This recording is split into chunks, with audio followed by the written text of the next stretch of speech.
Hey everybody, it's Logic Bomb 82 from the Mature Minded Gamers. We are a group of adult gamers who have jobs and lives, but also several passions, including video gaming, board gaming, and much more. You can join us by visiting our website, maturemindedgamers.com.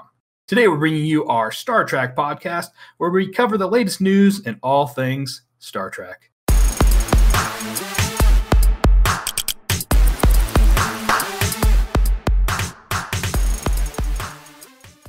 All right, what's up, everyone? It's Eric from the Mature Minded Gamers group, and we are back covering episode 4 of Picard called Absolute Candor. Guys, I thought this was a fantastic episode. Any initial thoughts before we get started with the breakdown? Action-packed, man. This was like where episode 3 should have picked up. This was a fun episode to watch through and through. Stuff's actually progressing, moving forward. We're getting some answers to some questions as far as like more of the core plot, and I'm really enjoying it so far. It's been that slow burn for me, and it's only getting better. I enjoyed the episode. I thought that it is still keeping the same sort of cadence as the rest of the series has so far. I mean, I enjoyed everything about it, except that I felt like it climaxed and then ended. Like we didn't. Sorry, I missed that. Shut up, Siri. Again, please? The hell. I feel like that I was ready for more. Like as soon as 7 of 9 got on board, like I was surprised to know that the episode ended. Basically, is what I'm trying to say. I feel like your keyword there was climax. I'm sure that's the only word out of all of that you heard. Well, no, that's what Siri recognized. Oh my gosh. Yeah, I'm gonna leave that in. So tonight we have Will and Brad with me. What is up? I'm sitting here with my decaffeinated Earl Grey tea. Oh, nice touch. Is that true, or are you just making that up? No, it's legit true. Oh, man, look at the Star Trek cred we're bringing to this episode. That's right. All right, so we start out with the very first scene. We see Picard arriving at the Romulan relocation hub 14 years earlier. This is on planet Vashti in the Beta Quadrant, and it looks like it's a pretty promising settlement. Looks like a lot of hustle and bustle going on. And as soon as Picard beams down, everyone greets him very fondly. And we meet Elnor and Zarni. So we see the exact moment that Picard finds out that the synths attacked Mars. And we kind of get a little history about, what he was doing and what was going on exactly in the whole relocation process. It was neat to see. Well, I'll say this instead. It took me a minute to realize that we were in a flashback scene and not in a current day scene. So once I kind of got my bearings on that and realized we were back in time, I thought it was neat to see kind of this phase of the Romulan relocation. So it was neat. And, without it, the rest of the episode wouldn't have made sense. Yeah, I kind of wish they would have some sort of cue at the beginning that kind of, like something that comes up on the screen that says, hey, this is, like 10 days or 2 days before the synth attack or something, so that way you kind of know it's a flashback scene. I was kind of curious to why Picard was in a standard civilian outfit with a hat as opposed to if he was, obviously an admiral at that point, why he wasn't in his admiral uniform. I mean, I kind of picked up the fact that it was a flashback because he had the Star Trek comm badge on, so kind of caught it for me. But the fact that he was getting along so well with Elron, or whatever his name was it Elron? Elnor, that's it. Because he doesn't like kids, and the fact that he's basically forming this relationship with him and giving him these books to read, which obviously it just shows the progress that he's kind of made with dealing with children, and they kind of even allude to that, saying, hey, he doesn't like children and blah, blah, blah. And, he's forming this kind of relationship with him. And the fact that that he didn't ever go back and visit him, I think it just goes, plays more into the episode later. But just a couple things that I just kind of was curious about and why the standard uniform or the civilian outfit as opposed to an admiral's uniform. You guys must have missed it. At the beginning of that scene, it did say it was the Romulan relocation place and that it was 14 years ago. Oh, really? I must have missed that completely. Yeah, it's easy to miss. I watched it a couple times. I didn't necessarily miss it entirely. I did see it, but it's still like, the cinematography on it is identical to the actual time. So it still is a little confusing. I mean, it's just like the last episode where they beamed into what's-her-face's apartment, or 2 episodes ago, where they beamed into her apartment and you couldn't keep track of what was actual timeline and not. I just think that they could have done something. Every other show that does a flashback does something like adds a sepia tone or adds some other, flair to the cinematography to make it apparent that it's not current time frame. I think that's all I'm looking for. I gotcha. I know where you're coming from there. So in that scene, the thing I liked about it is I didn't really know how Elnor was going to fit into the story just from the previews that we've seen. And I like how they weaved him in like that he was kind of like a refugee who didn't have a home. We don't know what happened to his parents, but we find out that Picard kind of leaves him here with these warrior nuns. And I like that. I thought it really fits in with the story really well. And now we know why he's part of Picard's crew now. So, all right. In the next scene, we are back on the La Serena, and we get a scene with Dr. Girardi and Rios having a conversation. We learn a little bit about the doctor. She's kind of a busybody, and she's been reading a bunch of books, and she finds space boring, she says.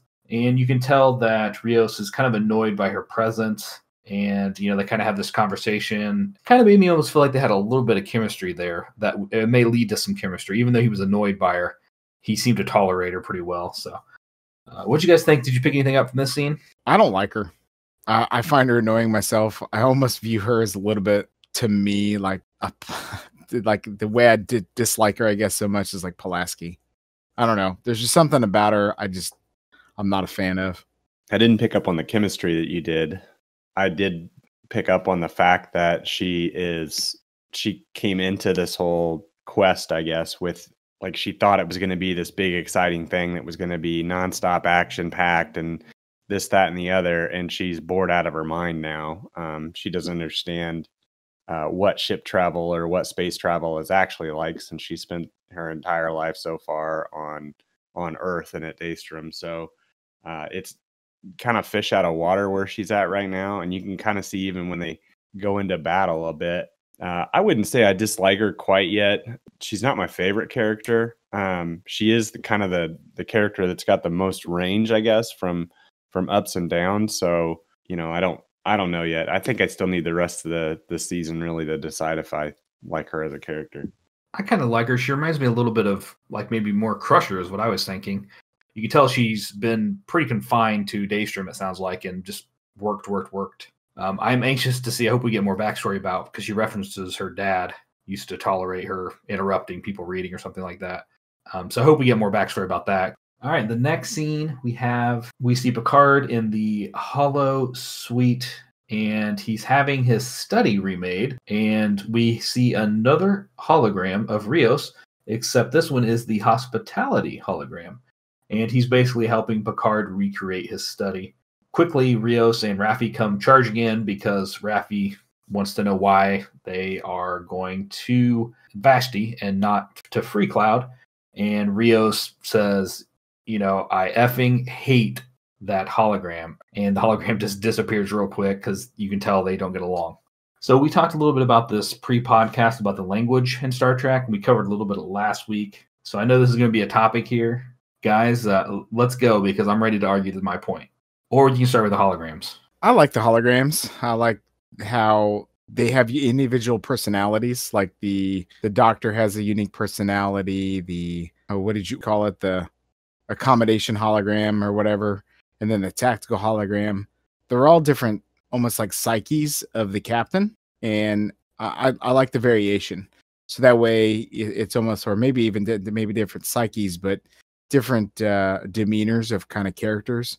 So that way he doesn't feel like he's talking to himself. It makes it for him feel like they're different people. Whether he likes him or doesn't like him is irrelevant. They're just not him. As far as the language goes, I think it is unnecessary. I think it is not it's just so unnecessary and vulgar for what Star Trek was when I was growing up. And something you had mentioned or said pre-podcast, Eric, was that, this is 18 years ago. I mean, obviously in the 80s and 90s, you couldn't have swearing on television. No, and I get that. but it's so unnecessary to have that vulgarness for no reason. When you are out in public or even at work, you don't consider, I mean, nobody cusses? Well, At work, no. That's not a valid argument. That's not. Yes, it that's is. not what we're talking about. Yes, it is. No, it's not. You don't want your track to be realistic? No, but it doesn't matter whether it's realistic or unrealistic. It was a family show, and it's almost to the point where you can't watch it with children. I watched The Next Generation with my 3-year-old. I watched the original series with my 3-year-old. When there is no way I would let him watch this new Star Trek now. So when the lieutenant got his head blown off, you were fine with that? That wasn't too grotesque for your 3-year-old? We haven't gotten to that yet. That was like the first season. Yeah, I mean, absolutely. That's another thing that I wouldn't let my 3-year-old watch. So I was talking about this to Brad, because I have a 4-year-old, and I said I would not let her watch the show because more of the violence than the cussing. I would let Sophia watch it with me so I could explain things to her, what was going on. The difference between 5 years is a lot, in my opinion. These are all words that I know she hears at school already, and not that I condone her saying them, but at the same time, I don't want it to be a taboo for her to hear them and be embarrassed and not understand. I don't have any problem with the cussing in track, and I think it fits the tone of the new shows and just our generation. This is just reality. This is how things are now. Just because that's how reality is now doesn't mean it's a good thing. And if somebody's going to release a show that is just going to perpetuate the vulgarness of society, then, I mean, if for uncalled for reasons, why? It doesn't help progress anything as a society. I don't feel like these are uncalled for reasons. Okay. We've got 2 F words in the last 2 episodes, and that's it. Like one each episode. That's fine. All I'm saying is it's just, I'm just not a fan of the language that they chose to use in the writing. Brad? Yeah, I mean, to say on podcast what I was telling Eric before is that I think that there are better ways to express yourself than cursing like that on there. And I think I've got a higher expectation for Trek. And, you know, even over and above that, I think in my mind that it's always been in Trek, we've evolved past the use of you know, vulgar statements like that. And even if this is a different sort of feel than the other ones have been, I just don't see the need for that in this type of show. I mean, this is a show that Star Trek has been a family friendly, even when it's grittiest in Deep Space Nine and in Voyager and whatnot. And I realize this is like you said, 18 years later, but ultimately that shouldn't matter. Like, you know, I'm going to side with Will on this, that this show shouldn't reflect, you know, the depravity of our culture right now. I don't think that's a justifiable excuse here. This is obviously not real life anyway. You know, it's just a fantastical show, science fiction, science fantasy, whatever. And I think I agree with you on your last statement there, Brad. Just because that's what's going on now in the world doesn't mean that's how Star Trek should be represented. I think there's a big difference in abusive language and thematic language. And I think everybody's all wrapped up because people are told that using certain language is bad by people who really have no reason to tell you what to say. But I think if you are abusively using it, then it's definitely wrong. I actually yelled at a guy in a subway because he kept cussing over and over, making his order. And my kids were right there with me. And I said, hey, I have my kids back here. Could you please watch your language? Just because he was being abusive about it and yelling at the guy making his order. See, you know, that's what I consider bad language. And that's what I don't want my kids to hear. Now, I have no problem with them hearing language that is almost explains what's going on, if that makes sense. Like when Rio said, I fucking hate the hologram, he expressed his hatred towards it. It wasn't really abusive hatred, in my opinion. But that's all I was getting at. I don't understand. How do you differentiate that? Because he was making a statement. He was making a statement. It was emphasizing his statement of how much he truly hated it. And the other reason I'm fine with it is it wasn't Picard who has all this who you wouldn't think would cuss because of his character, and he's never cussed before. They're not trying to make him different. They're making this guy who's a smuggler / rogue who you expect to cuss, and it just fits for me. I don't know. That's why I don't have a problem with it. So you're saying it's just all part of the context of how the language is used, Right? Fine, but there's other words to use to express the same sort of emotion and irritation than that. So that's Well, all. look how our language has changed. I mean, look at the words that they used back in the 1800s, even completely different words that we don't use today because of how the language has changed, and that's all we're seeing. Why, sir, thou hast wronged me. Exactly. Yeah. Have you ever seen the movie Idiocracy? Because if we continue down this trend, that's the type of language we're going to be using. Moving on, though. What else did you think of that scene with the clones or with the holograms? Anybody? Yeah, I mean that the holograms are a nice touch because he's on the ship on his own, and it allows him to operate the ship with a full crew without needing to have a full crew.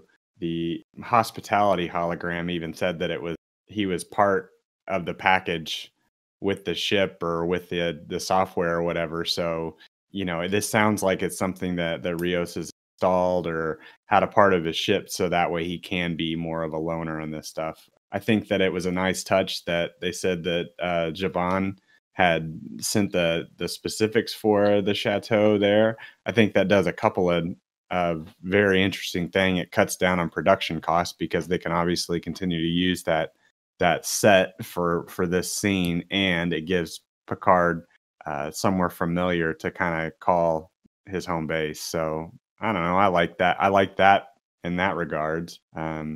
And like one of you guys said, I think that having the different personalities on each of the holograms is kind of a nice way to, keep it from being monotonous and kind of to have a little bit of personality on the ship.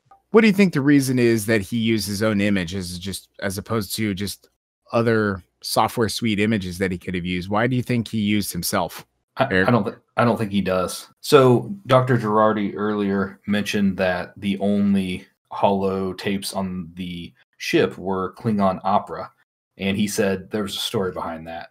And that leads me to think that there's been some crazy stuff going on that ship, and I'm going to say that someone has programmed all the emergency holo people to be him, and he hasn't been able to fix it. Or I have a crazy theory that goes with this. I think he may be a hologram. I think he may not be real, since he's reading all these books on existential crisis and death and stuff like that. I think he himself may not really be a human.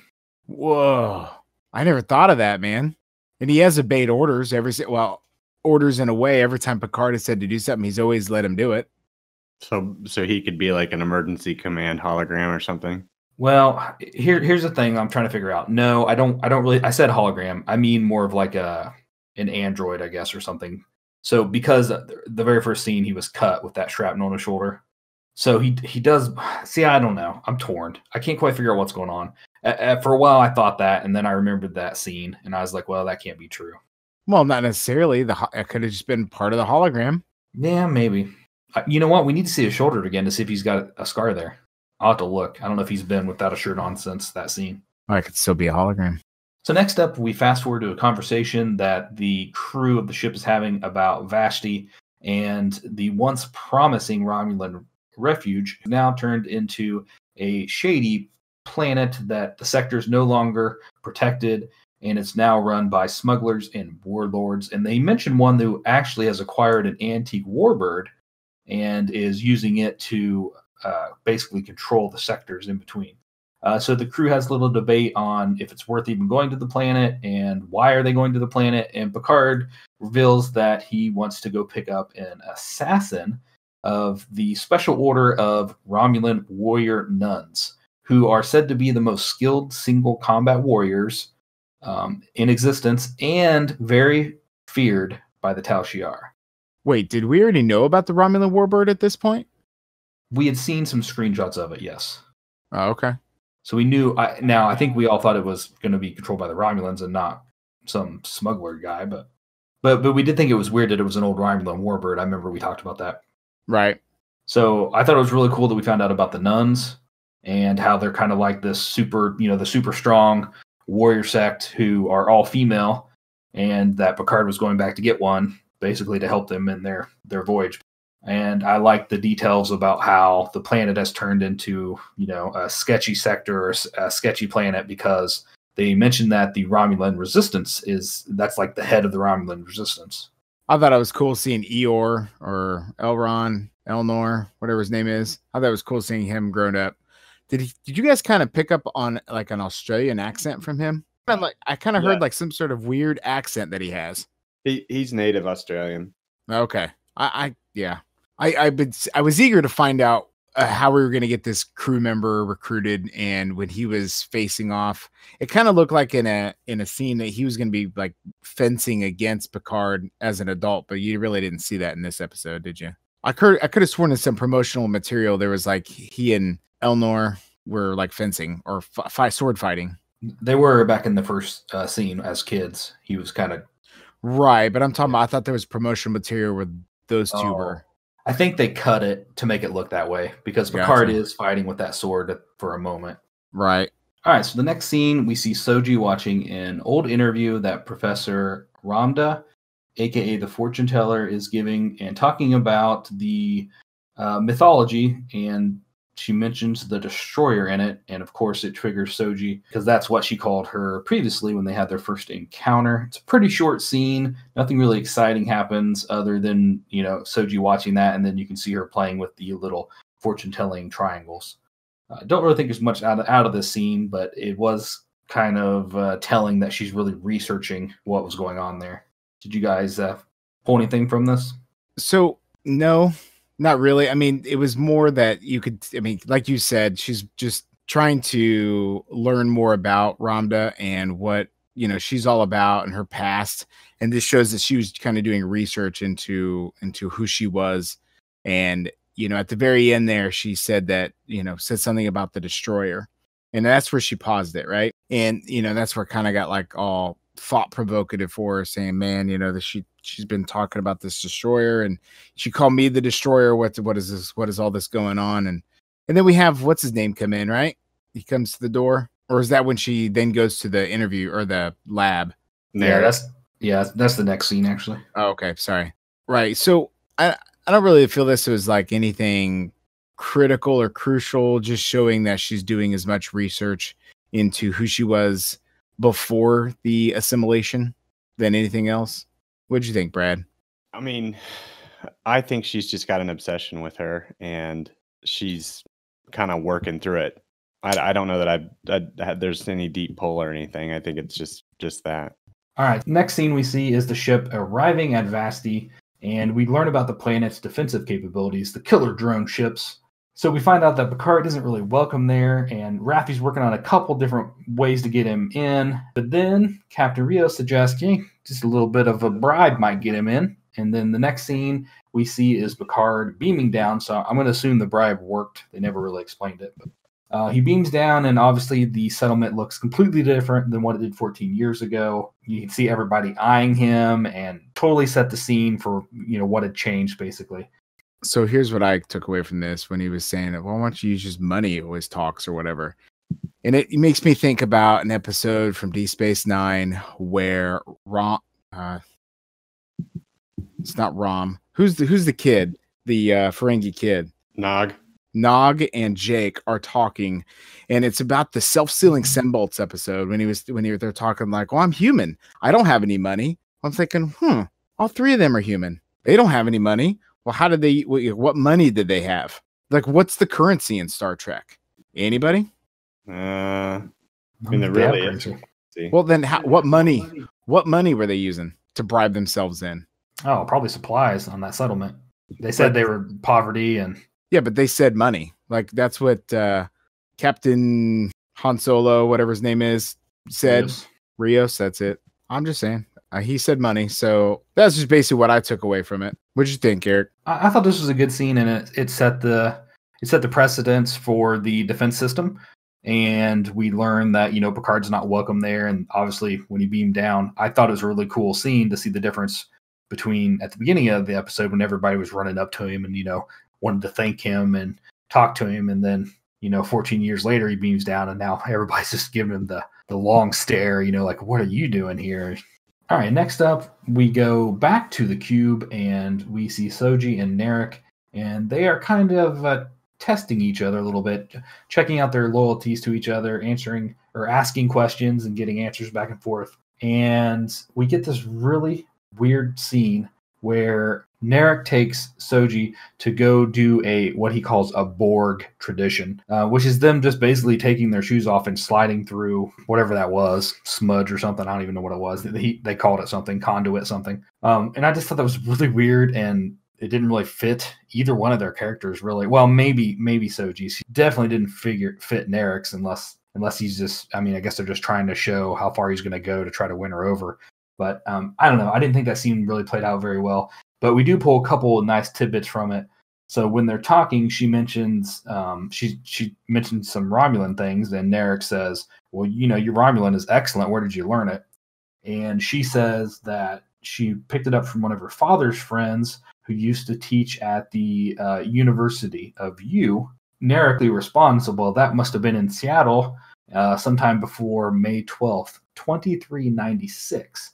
Right before you shipped out on the Allison transport ship to come here."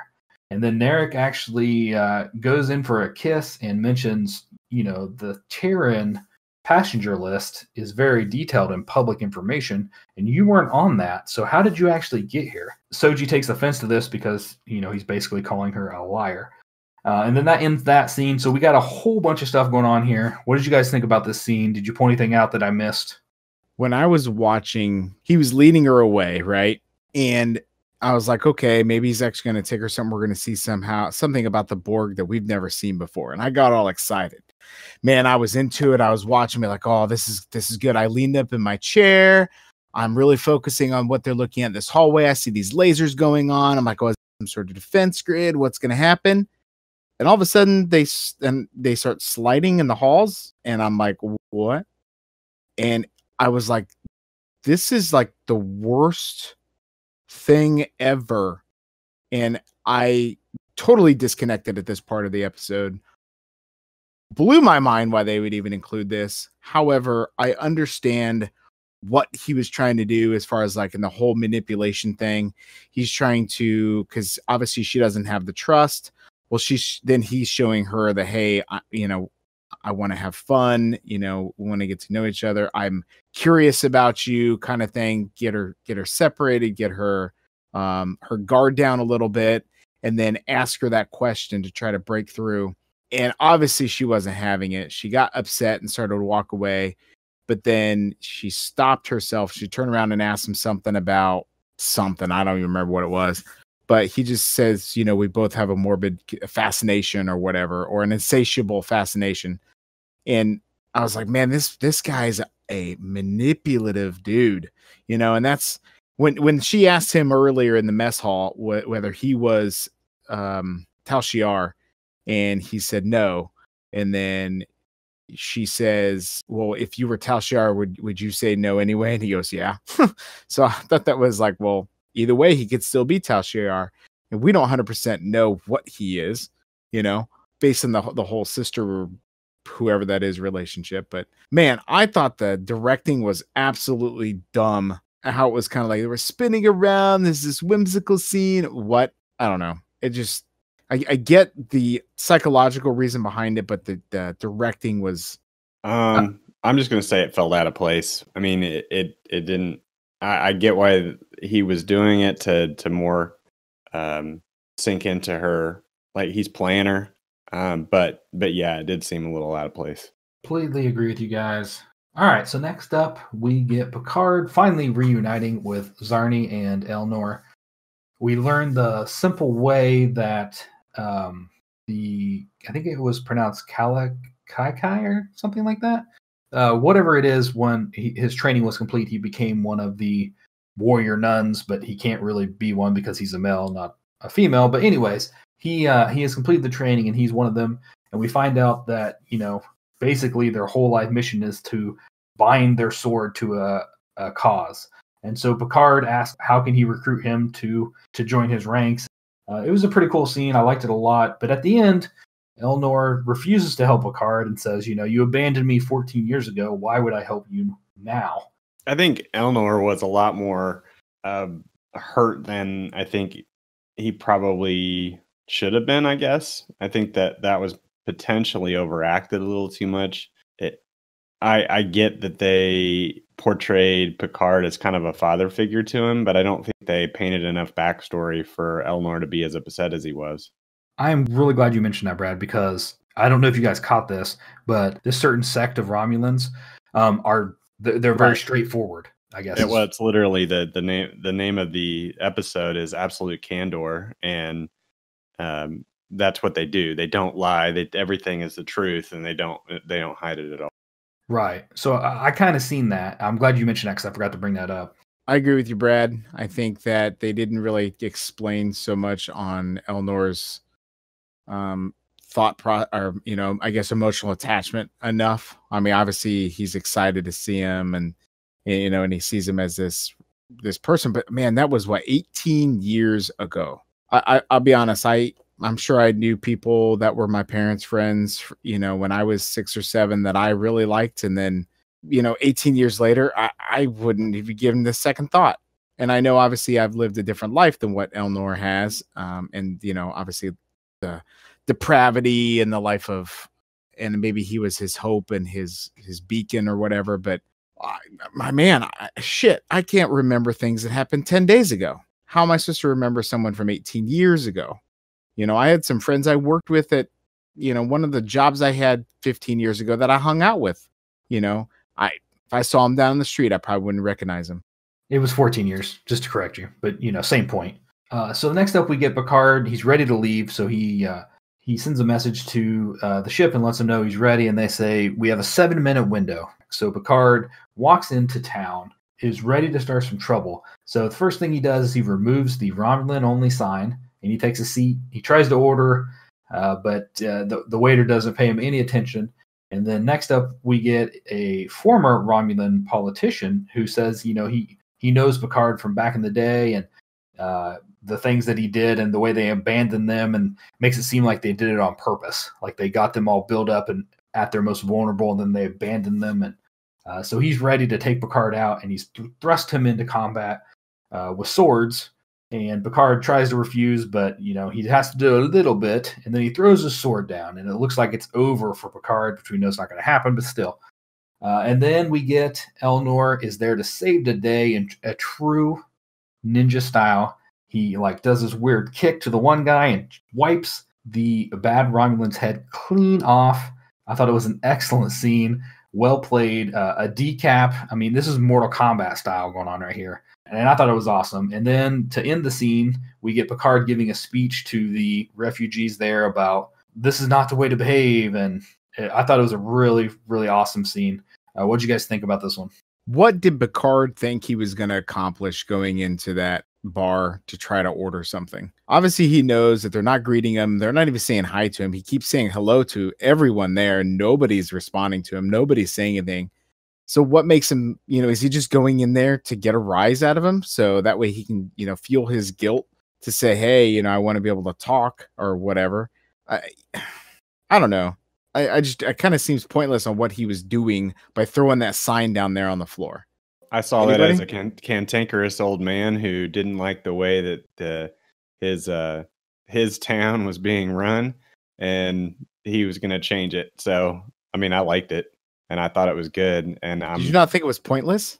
As far as No, I didn't think it was pointless. Okay, I thought it was kind of pointless. Well, I think Picard has a lot of ownership over this town, and he said at one point when he was talking to one of the sisters that he thought that he couldn't believe it how run down and just how backwards it was. And right, but what makes him think it's going to change anything by him going into that bar? I think it was just him being angry. The part that I thought was interesting is he only had 7 minutes. So if I've only got 7 minutes to do something before they're going to beam me up, I'm not going to walk into a bar and start a fight, or walk into a cafe and start a fight like that. The time frame there did not seem to match the actions. Well, last time Picard started a fight in a bar, he got a knife stabbed through his chest. But the fight scene was cool. I was like, man, Picard. I mean, for how old Patrick Stewart is, man, they're really roughing him up. So I wonder what was body double and then what was actual Patrick Stewart in those scenes. As far as like when he was getting pushed around and stuff, when he was being hauled out by the two guys, I mean, when he was doing his little old man grunts, I was like, oh man, you're gonna like hurt his arm. I was like, be careful with Patrick Stewart, man. He's old. That was kind of, I don't know, like the with that flying little kick there that Elnor did. I don't see how that could have, cut that guy's head off, but I mean, it was kind of gratuitous. I mean, they could have just showed like a cut on his neck and then been the same thing. I don't know why they had to have his head fall off, but it is what it is. He flying kicked the first guy that was trying to stop him, and he used his sword to cut the other guy's head off. Now, I saw like a sword slash the first thing, and then the flying kick was the second, and then all of a sudden he landed, and then hit the guy's head fell off. I thought it was awesome. Yeah, I mean, very Mortal Kombat-ish, but I didn't know I was watching Mortal Kombat. Boy, you boys can't handle much, can you? No, I mean, I knew you were gonna say that. It didn't. No, say it, man. No, because it's going to take us back to the whole language conversation again. I don't want to go back there. Don't be a Debbie Downer. Look, I still think that him decapitating the dude showed how resolute he was to the quest. Basically, that he was dedicated to Picard, and that he was going to do whatever it took. Whether or not it was gratuitous or not, I don't know. Now, to be fair, though, he did ask that Romulan, says, hey, are you sure you want to die? Yeah, he did. I think he warned him. I think that it was a legit kill. I think that for Trek it may have been just expecting, but I'm not gonna turn this into a giant conversation again over whether or not it is or is not Trek. Okay, actually, here's why I think it is, Brad. I think it was season 2 of The Next Generation. I think it was season 2. And we talked about this in our Star Trek podcast. Federation was being invaded by these slug type things. And him and Riker, it was basically Riker was pretending to be, it wasn't Maddox. It was the bald guy, the Admiral's assistant that when his head blew up. Right. Yeah. But who was it? What was his name? I don't know his name, but you're talking about the scene where it shows his head blowing up. Yes. And even we were like, that was pretty good for being in the late 80s. Right. Well, so the thing is, like, in retrospect, thinking about that episode, I mean, and I wish I knew that guy's name. I would picture it. But anyway, a guy's head blew up in the second season of The Next Generation. So this guy's we didn't even see like inside the neck itself. We just literally from the back of the body, the head slid off the neck. So as far as like overly gratuitous, now that I think about it, yeah, we've seen that before in Star Trek or something similar. I mean, I'm along the same lines. I don't think this is as big of a deal as the rest of it has been, as the language has been. It didn't seem as out of place, especially where this settlement is at. And I like what you said there about Elnor basically showing how resolute he is to the cause. I thought that was spot on, how he basically, like I was saying before, told that guy, hey, are you sure you want to do this? You sure you want to die? And the guy continues to charge Picard. He's like, well, let's go. And just kills them both in like a matter of what, 2 to 3 seconds. But the next scene, when I'm sure Eric's going to get into, is when they get back on the ship and then Picard just rips him a new one. I loved it. I was like, man, I hope he doesn't get mad at Picard and cut his head off. No, this show would end real quick. It was like borderline smacking him in the nose with a newspaper. No. Yes, it was. That's a good way to sum it up. All right, so next up we got Narek and his sister Narissa. They have a nice bedside chat. We learned that Narek has been studying her kind for his whole adult life, referencing Soji's life, and that he's been waiting for her and planning to meet her. So whatever's been going on, this has obviously been something that this particular, I forget their names, the ones that are bigger than the Tal Shiar, whatever he's part of here, have been. There you go. Thank you. And they've been studying, waiting for whatever she is. We still don't even know what she is. The Destroyer. And so now Narissa is basically afraid that he has kind of fallen for her from studying her for so long and then finally meeting her. But we do get a couple of parts where Narek says that he doesn't want her to just get killed like her sister did, because he wants to eliminate them all. So he wants basically to use her to track them all and then eliminate whatever they are or whoever they are. We get a really weird chokehold from the sister onto him, and she demands to know what Soji really is or who she is or something like that. And Narek spits out, "She's the destroyer," which didn't make any sense because they already knew she was the destroyer from like a couple other scenes. So I don't really understand what the point of that was. And the chokehold was the weakest chokehold I've ever seen. And did you see she like released her fingers, then did it again? So it's like she had to get in better grip. Yeah, it was really weird. I think as far as the, it's called the destroyer, I think she was just trying to get him to reaffirm that he knows the gravity of who Soji is and what she can do or what she's destined to do or what they suspect her to be able to do, I guess. Brad? Yeah, I got nothing else really to contribute. I mean, you guys nailed it. It was the weakest chokehold on the planet Earth or the Reclamation Center. And yeah, I don't really have a lot else to say other than what you guys have said. All right, the last scene, we're back on the La Soran, and they are in combat with the bird of prey. Also, they're trying to avoid the planetary security net. So we see Rios doing some pretty fancy piloting, and then he calls on Emmett, who is, the 5th or 6th emergency hologram that we've seen so far that looks like Rios, basically. Except this one's probably my favorite one so far, and he appears to be a tactical officer. And so they start firing back on the Romulan bird of prey, but they get a little too close to the planetary defenses, and things start to turn really bad for them. And then all of a sudden, here comes a mysterious ship out of nowhere that doesn't have any kind of tags on it or is giving any kind of signal of who they are. And they start helping the ship out, and they end up blowing up the bird of prey, but not before that ship takes fatal damage. And so it's about to blow up, and we get this scene where the captain of that ship is trying to beam aboard their ship, and Picard and Rios are trying to decide who is the actual captain of the ship to make the decision. But anyways, they get beamed over, and none other than 7 of 9, and she's got the classic first line of, "Picard, you owe me a ship." Man, what a scene. Talk about setting us up for next episode. Guys, what'd you think? Excited to finally see some of the cast members that we were promised before the series even started. So I'm glad this is happening. Absolutely. Do you talk about that first line? Am I missing something? Is that something she said before? It was in one of the trailers. Oh, okay. I didn't know if that was like a reference to something she said in Voyager. No, I just meant it was a great first line for her introduction. Gotcha. I thought it was a great way to bring her in.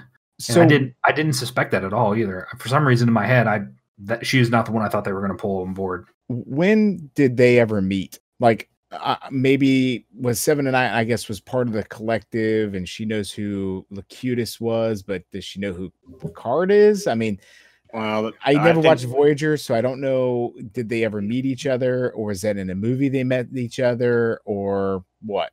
Not on screen, they wouldn't have met, but they probably would have met since Voyager got back. I mean, it probably would have been inevitable for them not to have at least crossed paths at least once.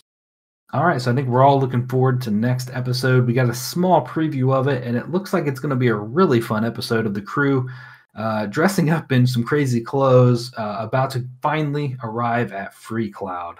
I'm pretty excited for this episode. I like these kind of fun episodes that we see sometimes. What's up, Caravan?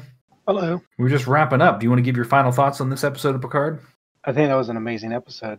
I actually felt like that first part of that episode, I was actually watching Patrick Stewart instead of Picard when he was interacting with the kid. True. I love the entrance of 7 of 9. That's what we were just talking about.